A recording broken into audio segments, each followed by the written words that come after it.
నమస్కారం అండి. లాల్ కితాబ్ ప్రకారము మన లైఫ్లో ఏదైనా పని చేస్తూ ఉంటాము, అది ఆగిపోయి ప్రోగ్రెస్ కాకుండా ఉంటుంది. లేదంటే మనం ఏ దాంట్లో అయినా స్టక్ అయిపోయి ఉంటాము, బయటికి రాలేకుండా ఉంటాము.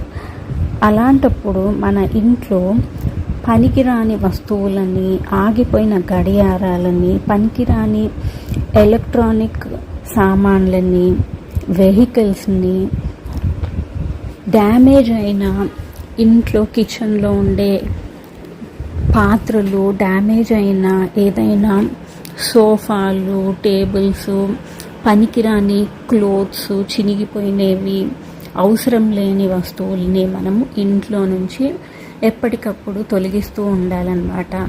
అలా చేయటం వల్ల మన లైఫ్లో స్టక్ అయిపోయిన విషయాల్లో ప్రోగ్రెస్ని పొందుతామన్నమాట.